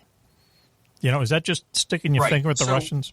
No, the A-7 was still a used airplane, and as you said, they would bracket in the initial flights, the 117 would be bracketed by the A-7 so they could track it on the ground. And then once they were comfortable, the 117 went into its test profile, it would launch and not be seen. Right. But so because they flew at night, most satellites couldn't pick them up very easy, so you had them. But once the A-7 was associated with something that was going on, the A-7s were used as a diversion. So right. They would launch at all different times, all different directions. Right. And run the Soviet reconnaissance down to the ground, trying to figure out what they were doing. Going to chase. But then the 117s would go out and do their business. Right. But I guess I'm trying to say is maybe I'm giving them too much credit. Wouldn't because Tonopah is probably the most secret air base that we know about in the United States, and wouldn't the Russians think, hey, why are these A-7s, which are not sexy, and it's kind of hard to figure out why they would be there. Wouldn't they know why are these things at the most top secret base? They've got to be hiding something. Sure, but you have all kinds of airplanes. Obviously, it's a known secret that it's going on. I'm just saying, Mac, that if you associate seeing a certain type of airplane with a program, right, and a whole bunch of them show up and they're all running around, you don't have enough resources to look in every direction. Yeah, sure. So while you're chasing after what you think is it, this airplane now has proven that it's not easily seen, it's not tracked on radar, and it flies at night. And then you mix it in with all the other traffic. That activity also went on the whole time during red flag missions. So that airspace, busy with all these other airplanes, you have airplanes that are not showing up that were flying. Right. And that's the reason why when you had a red flag or other types of exercises, you had air places or areas that were restricted because they were flying in that airspace. We should just remind people of two things. One, you're listening to Mack Maloney's Military X-Files show here on the Distant Thunder Radio Network. We're talking about, JJ's here, Coco's here, Switchy is here, and Willy Clubb, our security chief, is here. And we're talking about secret weapons and fighters and so on and so forth. And I should probably quickly give you the thumbnail of Tonopah. For this reason only, it's about halfway between Reno and Vegas. Okay, so it's a little dot in the middle of Nevada, and Tonopah is an airfield I think originally built back in World War II, and it's kind of far away from the town. But when you're on that base, it's very rare that you even come into town. It's so secret they actually have people from town go to fix your tires, to be your dentist and stuff like that, because it's very, very kind of heavy security. But the town itself is known for two things. First of all, it's the best place to go if you're an amateur astronomer because the skies there are clearer than any place in the country, which is unusual because it's a secret base and usually you see a lot of UFOs flying around. They do not see any UFOs flying around Tonopah, which I think is interesting. That's amazing. And also, it's known for the Clown Motel, okay? So there's this huge motel with a huge clown on top of it. Yeah. It's a wedding chapel and stuff, okay? So Tonopah. So it's an interesting... Sounds like a good destination. Yeah, kind of a little town, because everyone driving from Reno to Vegas will stop there, and they usually stay in the Clown Motel, right, if they make it. But... see if they get scared and so you can... Have you ever been through there, Coco? Have you ever been through there, Tonopah? Yes, and if you remember a few years back when I had a contract that took me out that direction, I sent you a picture of my navigation screen, and there was Tonopah on the screen. It was right off my wing. Okay, so I didn't take a picture of the base. I just took a picture of the GPS screen. Do you think it's plausible that there are Russian spies amongst the citizens of Tonopah over the years? It wouldn't surprise me, Russian, Chinese. Chinese cars are a little bit more difficult because of the physical difference, Yes. To throw that off a little bit. Go ahead. So they have other layers of it. The interesting about Tonopah and the way they make security work there is there's very few people assigned to that base. They fly in and fly out nearly every day on the Jeanette flights out of Nellis, downtown Las Vegas. That's the CIA has. That's how they come in and come out of work. It's its own airline, if you can believe it. It flies out of the same airport you land at, McCarran Airport, when you go to Vegas, and they fly out to Area 51 employees, Area 51, Tonopah, who knows where else, but it's their own little airline, And I think, does it take off every day? Is it every day or is it 3 times a week? Do you know? Oh, yeah, just about. Yep. Every day? I believe so. You can see them. You can see them down there when you get off the plane from Vegas. You can see their own little corral. They have a distinct kind of, they're small airliners, but they have this distinct kind of paint job to them and everything. They're not 737s. Yeah. They're 737s. So, Clubb, you look fascinated or bored? What is it? Well, I was thinking about those planes going from Vegas. You know, there's, I remember for years, Art Bell used to have, different folks on that claimed to, work over in Area 51. And they used to use those as a daily commuter. Yeah. That's how the only way these people could go to work is they had to go to Vegas to that airport and fly in. There was no other way to get there. So you mentioning that, I was just thinking, because they were, I remember seeing a movie there, old 737s and things like that. Vegas is about, Area 51 is about 75 miles northwest of Las Vegas. So, I mean, the airplane would just get, kind of go into the Area 51 and get up to altitude and come down. It has to be a very short flight. But security-wise and stuff like that, you can't beat it. You control who gets on the airplane. You control who comes off. Now, who comes out. So, listen. I can tell you one family anecdote about Area 51 because, and as Clubb said, you can hear there's books, there's movies, there's people out there saying, I've been to Area 51 and so on, and, and 90% of them and all I got is this T-shirt. Yeah, there you go. And I didn't even get that. But I can tell you 2 things that were told to me by a family member who went to Area 51, and this is why he was there. He was a jet engine mechanic, crew chief at Nellis Air Force Base. Nellis Air Force Base is right next to the Strip in Las Vegas. It's an enormous Air Force base. It's where they do the red flag. They do lots of exercises, lots of really big-time, high military Air Force stuff going on out there. And it's the headquarters, it's the main base for the Nevada Weapons Training Range, which is they go out and they test all these weapons and train and so on. In the middle of that is Area 51. So anyway, this family member was assigned there, and what would happen is, this is going back in the 70s, what they were doing out in Area 51 was they had a number of purloined Russian-made airplanes like the F-21, the MiG-21, the MiG-25, the MiG-17, what our pilots were going up against in Vietnam. And they would put our pilots in these Soviet jets and have them dogfight against our own pilots so they would know what to expect and so on. That was the main thing, one of the things going on at Area 51. And, our planes would go up there and dogfight, and those planes, our planes, sometimes they'd run into mechanical problems. It just turned out this F-4 landed at Area 51, couldn't take off. They put the family member and 3 other people in a helicopter, take off your badges and everything. Are we boring you? No, okay. It's exciting. So, are you really? Yeah. And with all that coffee, how are you? And all that in the bag there. Anyway. I haven't touched the bag yet. He told me, yet is the big word. So he told me 2 things. So he was there just to fix this jet. That was it. It was nothing spooky or anything. They put them in a room when something was out on the runway, and it wasn't anything crazy. It was probably a MiG-21 or something like that. But he told me 2 things. Number one, you get off the plane. This is a while ago. There's a sign there that says, remember, you're not really here.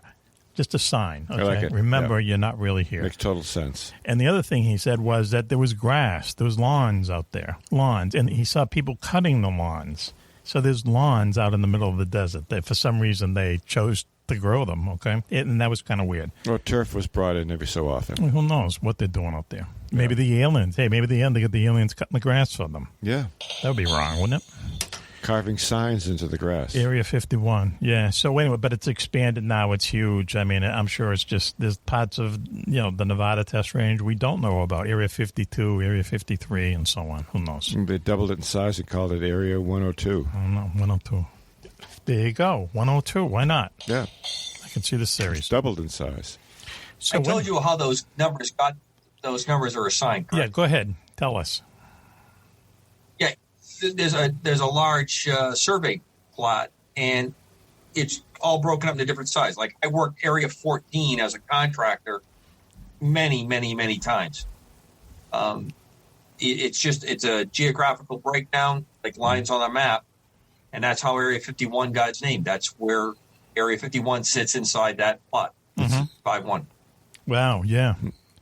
Yeah, they used to explode. Not that sexy, I know, but that's how it is. They used to explode nuclear weapons out there. Okay, it was a nuclear testing range until a gentleman named Howard Hughes moved into the top floor of, what was it, the Fontainebleau, or the, where did he live? Fontainebleau? Yeah, No, Fontainebleau. it was The Flamingo? The Flamingo? No, it wasn't the Flamingo. No, it wasn't Flamingo. It was the one with the that had like the spaceship Saturn thing. Yeah, on the it. flying saucer. What was that? You think I should know that? I forget, They but it just was rebuilt closed it. when I was there. Yeah, I don't know. So anyway, he lived They on the knocked top. it down for a movie, didn't they? Or something. It was in the movie being knocked down. But he lived on the top floor. He was a nut, but he had a lot of money. And, every Saturday morning at 6 o'clock, he'd notice his cornflakes starting to rattle. And so he called his friends in Washington and said, "What's going on?" They said, "We're testing nuclear weapons out there." He says, "Can you change the site?" And they did. And they moved them all down into Mexico. Okay, that's pull, baby. Yeah. That's unbelievable. I don't believe that. It's the truth. How dare you? It's too crazy. About my uncle. So he was Hughes the aircraft. Did he hitchhike there too? Is that what happened? With the long fingernails. Where do you live? I live in that satellite, the spaceship-looking thing. Okay, let's go up there. With all the blue lights going around. Only two of them work. Oh, that whole Hughes thing now, they're changing the story on that. They're now really? saying that he wasn't the guy with the long nails, that he set that whole thing up. And that, being up in those rooms, and that he was some kind of a psycho, that he really lived his life in a much quieter way. That was his cover in Vegas. Yeah. That just came into my head when you mentioned about... It was the Stardust. Wasn't it the Stardust? The Stardust. Yeah. That's old Vegas. Yep. It's just for all you the tip out there from one author to all your little. It was authors. there when I was there doing trade shows, but it wasn't in operation. That's how old he is. If you want to set your mystery movie, your detective book, your mystery book, your special ops book, start it in Las Vegas. Because it's always hopping, right? There's a big air base right by. Half hour away, you got a very secret base. An hour away, you got the most secret base in the world. How's that one? I know you want to write an action-adventure book. The first lesson is free. So, here we go. You're listening Maybe it's a Desert Inn. It's a Desert Inn. It's a Desert Inn, right. Yeah, okay. That's really Vegas. Wasn't that Bugsy Siegel's place, the Desert Inn? He started the Flamingo. Howard Hughes is credited for chasing out most of the mob activity. Bad choice. It said that his presence. Yeah, did it clean them up? I got to say this. When I was a boy, I was still in diapers. I went out to Vegas. Is it this? Oh, there it is. Yes, right, yeah. But they call it the Landmark. It's not there anymore, though, is it? No, it's not. Okay, No. yeah. Yep, that's it. He was in the top. When I was out there working, the Hard Rock Casino wasn't even thought of. I mean, it was announced when I was out there. Gramps. That was it. But when I went out there as a boy, I had still lunch in with my Bugsy one time. He said, still in my diapers, we stayed hot out here. We stayed at the Flamingo Hotel, and the how can I be nice with Whitey here? The syndicate, let's say, was involved with the Flamingo Hotel. Every door was open for you. Be careful. Yeah, every nicety that you could possibly want, you got. From the staff, from free big meals, and I know they're there. I know that it isn't because they love you; they want you to gamble. But there was, I hate to say it, there's kind of a mob elegance to it.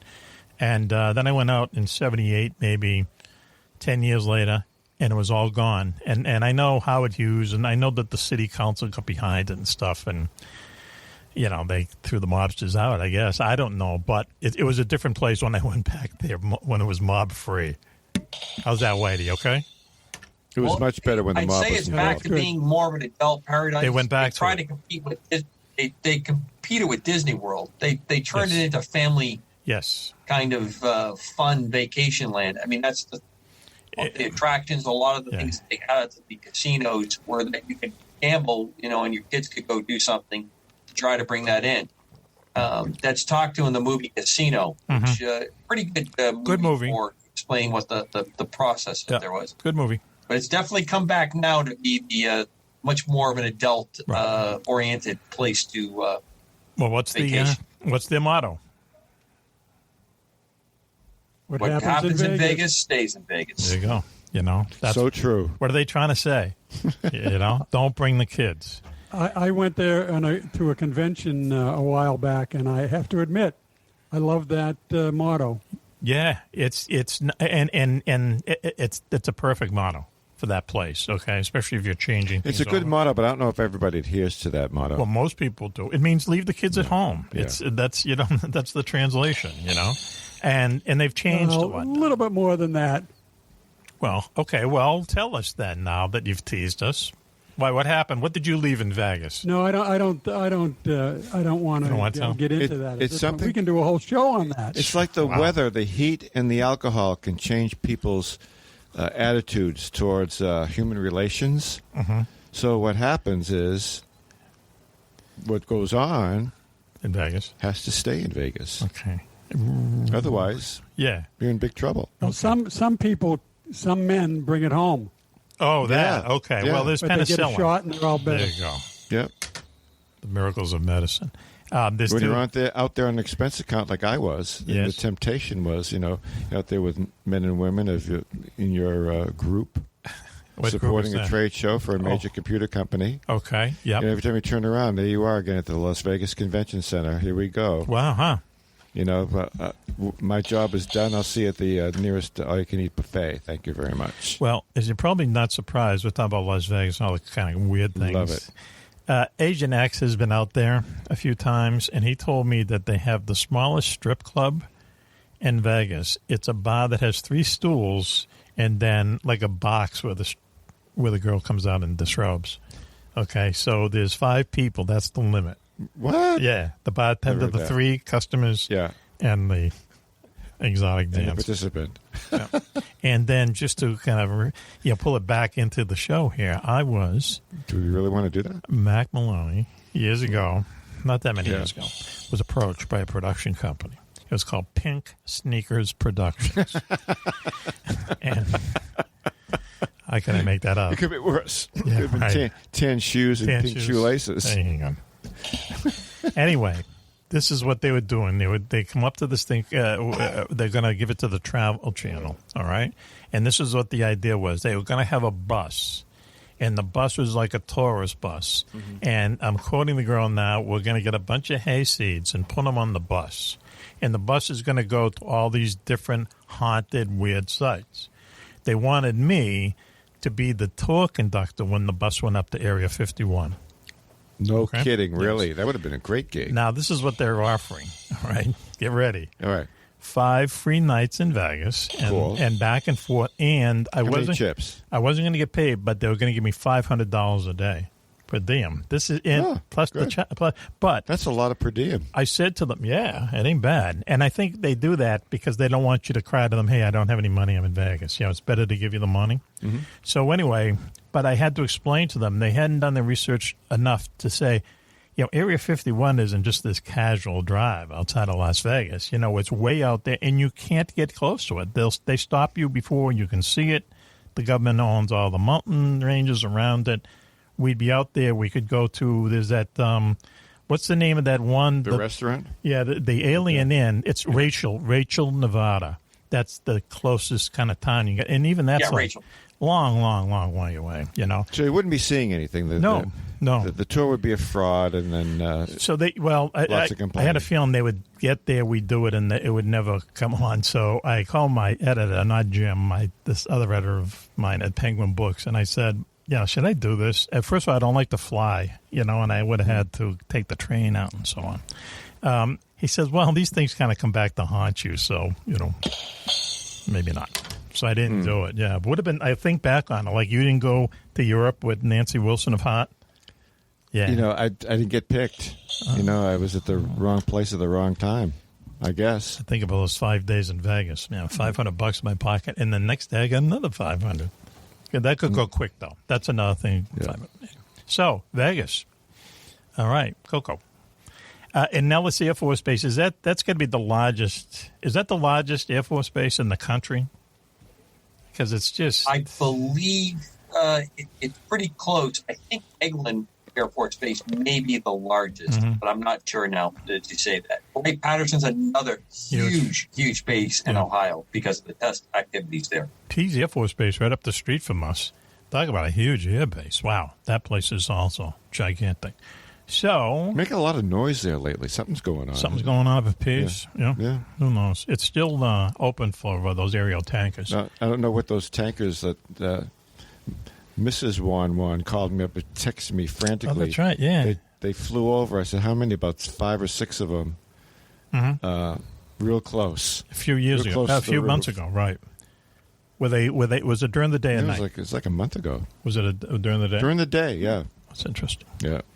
And I should just say, Battle of the Wingmen, Wingmen, number 20 is now on sale. Bookstores and on Amazon everywhere. Did you read your copy yet there, JJ? I don't recall getting a copy. You don't have one? No. Okay. And it better be signed, too. Coco, did you read yours? I already put in my evaluation, my review. Really? On Google. Oh, wow. On Google? On Amazon, you mean? No, probably Google. Yes, Amazon, excuse me. No, okay. How many stars did you say? I don't read that stuff. How many stars do you give it? Knowing him, it would be 4.5. What? Geez, that's out of 10, huh? That's not out too of good. 10. Okay, yeah. Thank you, Club. He had some notes and some commentary about some corrections, some inaccuracies. Well, wouldn't be some the first technical time. inaccuracies. Wouldn't be the first time. You know, which is how you guys met. There's only one thing right. that Mac has been doing that he repeats that I can't break him. I've just learned to accept it. If I'm going to be friends with Mac, I got to accept it. What is just it? leave it at that. Okay. One thing that's just absolutely grates me, but it's... We'll do it. We'll say it. Some now. kind of superhero attribute, or no, what? it's something that's bugging him. Go ahead, say it now. No. He likes to say, he'll say 2 angels, and that's not how you say it. In the real world, it's angels 2. You always say angels first to give the call out for the altitude, and he always likes to put the number in front of it. I can't break it. I've tried. 50 angels. Okay. I love them, and I can't make it work. Can't make one. Just tell me. I will change it now. That will be the Coco change. Okay. So you got to run the rough draft. Coco change. This will be the 4th or 5th time I've attempted the Coco change. I don't remember that. Okay? Yeah, I don't remember that. I can't remember. I could quicker roll a C-17, and I can get you to change. Here's the thing. And well, that's a good change too. Angels stands for thousands of feet, and right. cherubs is hundreds of feet. But you always say angels. Whatever the number is. Yeah, he went to 25 angels because it sounds better. He went to angels 25. Goes to angels 25. He doesn't go to 25 angels. It's angels 25. It's like think of it like CB radio, breaker 19. Wow. When a controller would tell you what happened here, where your target is, he would say target angels 25, and then give you a heading. Okay. All right. I will go back and change all those references. Now, you don't say feet 25,000, you say 25,000. Okay, all right, so. Angels 25. This is how we met. Do you want to hear the story? I'll do the elevator. I love it how you met. Okay. So I would get lots of literally. You get email. No, fan mail. Down at the. This was back in the days before the P.O. computers. box. Yeah, right. In sealed envelopes. Once again. Well. You need a knife to open it. Remember that story? Mac Maloney Wingman had in the back of his books, if you wanted T-shirts and bumper stickers, and a self-addressed stamped envelope. His dear mother, who sent kisses, would open those and get them and organize them and give them to Mac. She was the head of the family. Well, I threw in a letter one time because Mac sent me a couple bumper stickers, and I had put them up in some spots. Yes. I sent him a letter. Mac, take it away. The letter came in a manila envelope, the manila envelope, and it's 20 pages. Wow. Written. Handwritten, back to front. And I'm reading this about F-14s and the takeoff. Wow. Do you have pictures too, hand-drawn pictures? Snake. And half of it is in the snake language, if you know what I mean. Yeah. You need your snake decoder ring to. So I said. It started out. It'd be easier. Dear Mac. I really love your books. So far, so good. But I'm not sure you're a military pilot. Wow. You might be a pilot, but I'm pretty sure you're not a military pilot. There you go. That's how it started. He took the dirt and piled it over there. And then he piled sure it you over gave me there. 5 stars? So anyway, 5 stars, brother. I So said to myself, he burned you and wait a second. Go ahead, Switchy. Switchy said something. Okay. So how many corrections do you think were on the? Oh, they were all right. Yeah. For what I read, but all I thought was it'd be easy just to go meet this guy for a drink than to respond to this Bible that he has sent me. What a May I tell the audience how that went? Sure, go ahead, because I got the punchline to that story. It's one of my favorite Christmas memories ever. Go ahead. Or as we would say where we're from, ever. Go ahead. The phone rings. My son is about 4.5 years old. I'm in the kitchen. We're making Christmas cookies. The phone rings. I pick up the phone and I go, hello. And this is what I hear. Hi, this is Mack Maloney. What's wrong with my books? Wow, that's a myth. I don't remember saying that. And then you immediately locked all the doors, closed all the windows. Yeah. And told Mrs. Cobra told me he grew up. No, Mac, he called me long distance. I was stationed in Pensacola. He called me long distance back in those days because I don't count it. We didn't have computers. We barely had cell phones. Cell phones was a shoebox with an antenna that stuck out of it that you carry with a car battery. I don't remember. And he talked to me for about an hour and a half, 2 hours. And after that, thank God, we started chatting all the time. He told me he grew up in Chelsea, so I knew I had to be direct, slap him around right away. So anyway. But he was in Pensacola at the time. So we finally meet. This is the girls and us, okay? The couples, Lois Lane and the beautiful Mrs. Cobra. And we meet in Portsmouth, New Hampshire at a British tavern. British Beer Works? Yeah, no, the British American Club or something. Oh, yeah. Right? Okay, we go right in. near the parking garage. They shoot dots. We did shoot dots at that club. Yeah. So it's just like an English tavern. So, we sit down and we order drinks. And I order, a Jack and Coke, I guess. And this is the guy I just met. He goes, what are you a pansy drinking that stuff for? That Jack Daniel stuff. This is the truth, right? Coco? 2 minutes into it. That's correct. He's nodding his head. Okay. And then I got the sermon about Scotch and the works, okay? And this was the beginning of a beautiful friendship. Well, Lois drove home, I can tell you that. And I guess we were throwing dots else around. is new? Yeah, I know. With a copy of your book in red underline where the errors were and had to be corrected. It'd be, it looked like it would be bleeding. Yeah, just used to make it up. I don't know. That isn't right. We'll cut that. Anyway, yes. But Coco has been very helpful to me. And, and I do. I call him, or I text him. I'll say, he's your technical advisor, right? If a B-52 crashed, what would be left? That's a good question. It's the engines and the landing gear. You could have said, hey, Alexa, if a B-52 crashed, what would be left? And Alexa would say, go call Cobra. Call Cobra. Don't leave your house. We're having someone come and talk to you. Talk about the Men in Black. So there are times I will text Coco and I will say, why didn't here's a good question now, real quick. When did the ejection seat, when was it invented? So World War II planes did not have ejection seats. No, vast majority did not. They had a mechanical extraction device that would pop them up a little bit to help the bailout process. Right. But that didn't actually come into vogue until the 50s.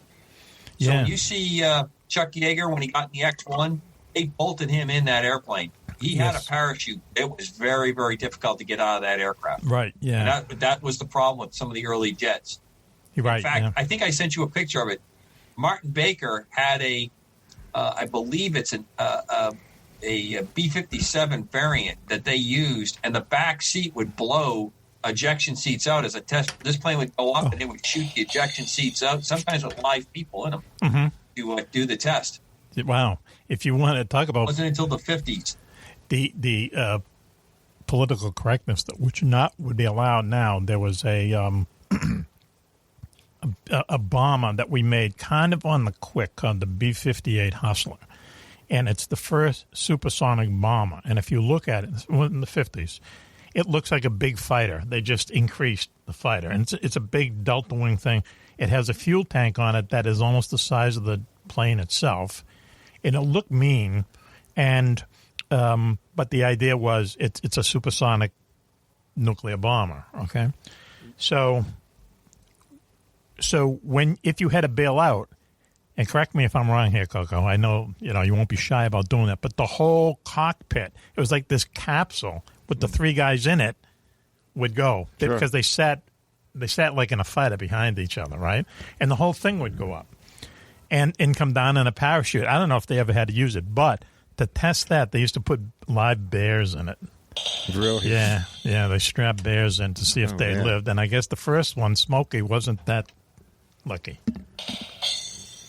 I believe the B-58 pack had capsules on each individual seat. Is that what it was? Yeah. That went out. And the F-111 is the one that actually had the whole capsule that departed from the airplane. Yeah. Gee, wow. And the interesting story about that was they initially wanted that you could turn that into a glider on the F-111. Little wings would pop out, and the crew could fly it as it was descending after it ejected from the damaged airplane. Wow, man! And the whole thing had a lifting body. It went much further than they ever believed it could go. And then they abandoned that and just went to the parachute. And that one, they didn't get out of the airplane. Yeah, well, they would normally stay inside the capsule. Yeah, and they didn't. If I remember correctly, they didn't even wear parachutes as part of that. I mean, I don't know how many of them were made. And it was really kind of like this stopgap fighter. Bomber, I guess, And I know that at one point that they found out, they did a psychological study, and they found out that if a voice, they'd be able to have a voice-activated warning system on this, if you can imagine this in the 50s, on this bomber. And they took Julie London, was one of the women. Julie London, the singer? Because they said, that the airmen would respond more to her, to a woman's voice than a guy's voice going warning or something. Yeah. Okay? Yeah, so she was stay calmer. Stay calmer. That a male voice yelling set up more agitation and not listening to what it was, or would get there going the wrong direction. That's why they have it all the way to today. The gal that did the voices for the F-16 and F-18, all the coverage, she just retired a couple of years ago. What? It doesn't have a very nice name. A celebrity or just the woman that they used for the recording? She just retired not too long ago. Oh, okay. All right. Wow. Yeah, can you imagine Julie London going, "Hey guy, you're gonna crash." She won a lot of gold records. Pull up. Engine on fire. She was a golden record-winning I always like to talk singer. about movies. I believe the movie Failsafe is the one that featured B-58s all over it. I think, if I remember. I have to correct you for once. I'll send you a letter, okay? I'm sorry, Feel Safe. I'm thinking of Dr. Strangelove. Are they B-58s in that? That would make sense, right around that time, right? Yeah. I think they were. Dr. Strangelove, of course, with George C. Scott standing on the chair in the room, war room, spread arms, talking about a B-52 flying low, sneaking into the target. One of the best, funniest, just craziest friggin' movies in the world. That movie, by far, could never be remade. No. Should never be remade, and it's unbelievable. No. Dr. Strangelove. Wow. What a movie that was. Stanley Kubrick. Oh, I learned to love the bomb. Yeah, and stop worrying and love the bomb. It looks pretty hairy, Mandrake. Yes. Yeah, funny. When he shoots up that Coca-Cola machine for the change, right, and the Special Forces guy goes, "You're going to answer to a higher power, mister. You're going to answer to some real authority." Yeah. Peter Sellers. Keenan Wynn. And Peter Sellers plays three parts in it. Okay, he plays Mandrake, the British fighter pilot liaison. Right. He plays the president down in the war room, and he plays Dr. Strangelove. And Dr. Strangelove. And is there? Yeah. And so when you're seeing this set, it's supposed to be the war room, and he's playing the president, just way off in the corner, you'll see in the shadows someone who's dressed like Dr. Strangelove, and you don't see him until the very end of the movie, and it's Peter Sellers, and you can't even begin to describe the performance that he gives. In fact, if you look at the crowded scene around him when he's, when he stands up finally, and you can see them laughing, you can see the extras laughing in the background, but he did it so well they didn't take it out, So everyone's kind of smirking because Peter Sellers was a crazy, crazy guy. He was a British eccentric actor, and he was great in that movie. He made that movie. No one else could do that. And George The way you saw him in the movies was how he really was, right? He always said he was never really, he didn't know who he was. He was always an actor. But I know at one point, even as an actor playing himself.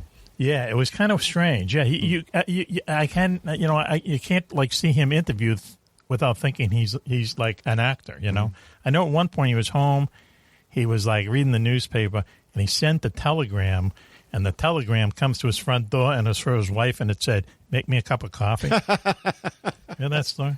No, it's a good one. Yeah, it was funny. What was the turnaround on that telegram? That's really quick. Oh, probably half Sterling hour. Hayden played General Jack Ripper.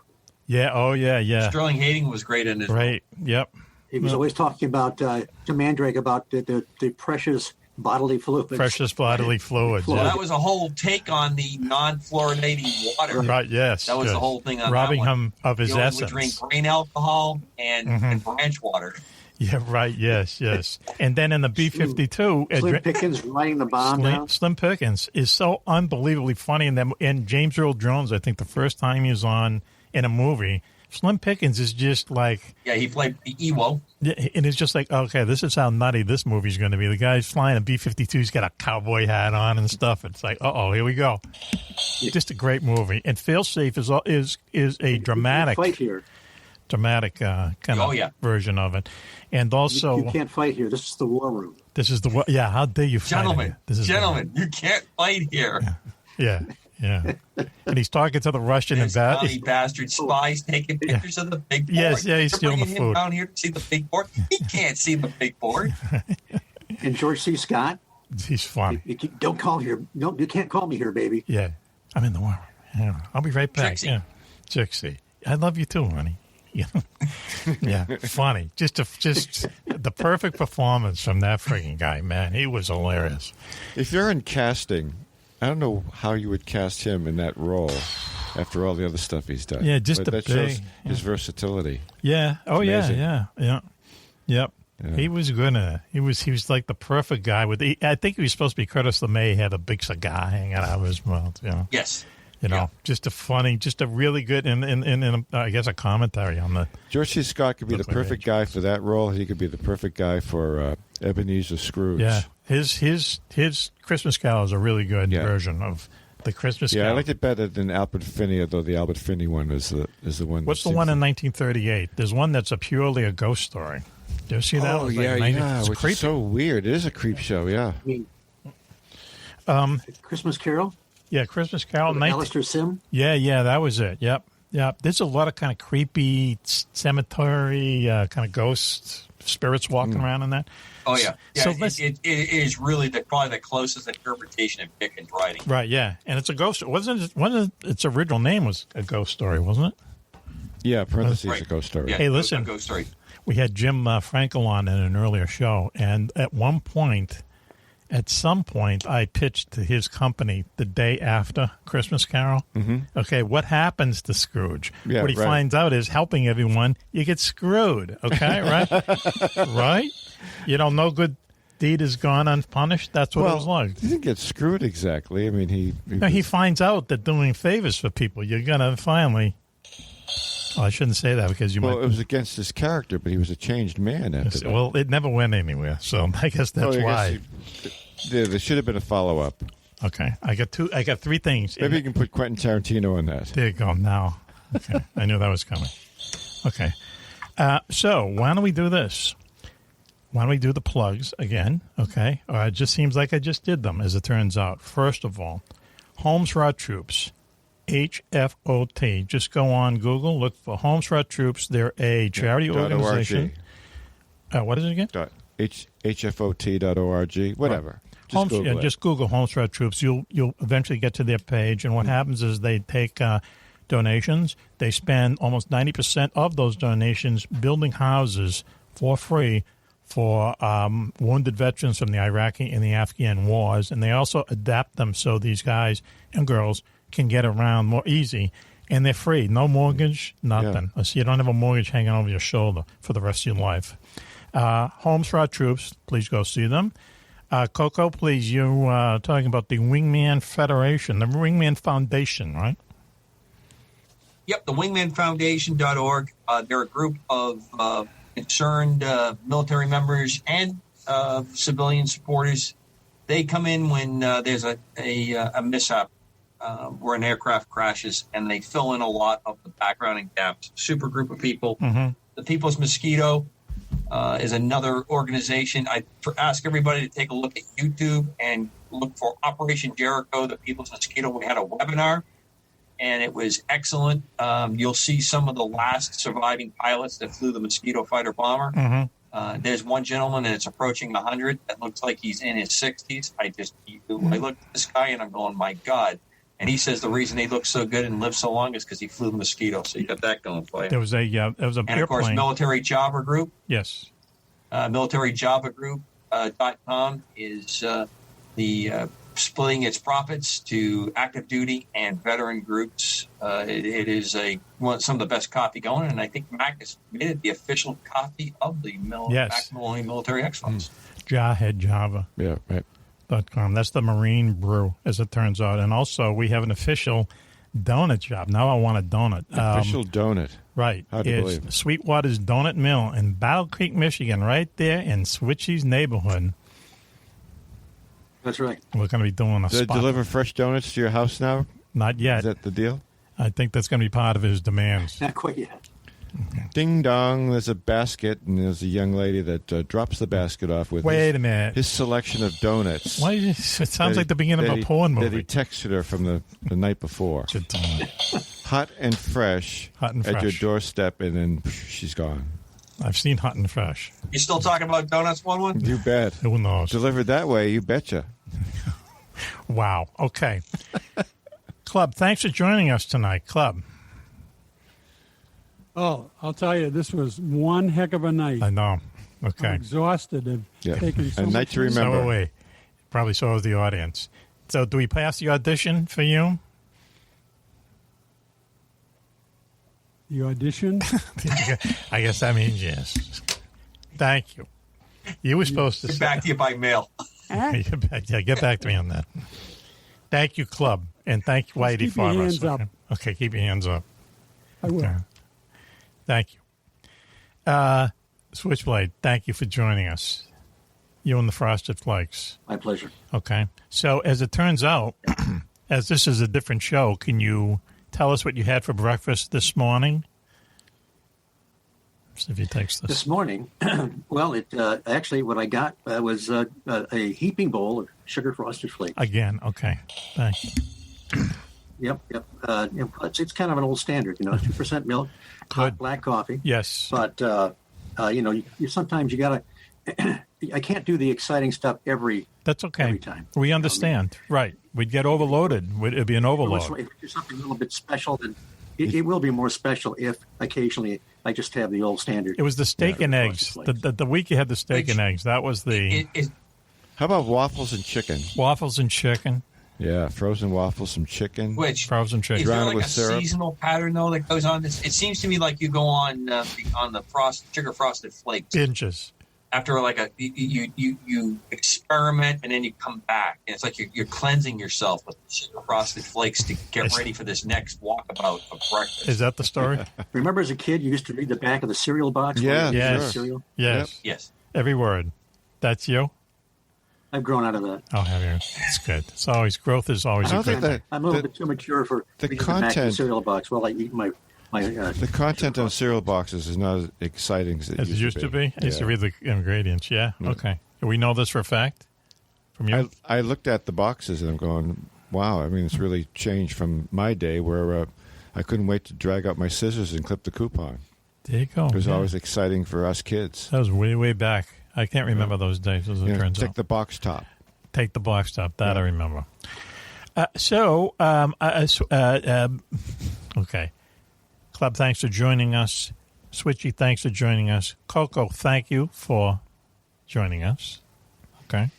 Excellent content as usual. We'll talk to you soon. JJ, thank you You're for welcome. joining us, coming into the My studio. pleasure. I live for this. Thanks for the invitation. And I want to thank Jill Henson, who was on either this show or the last show, depending. And also Phil. Phil Baines, right? Yep. Who was on the last show, as it turns out, right? Was he on this show? He's a regular now with the Monopoly story. Yeah, he's a great guy.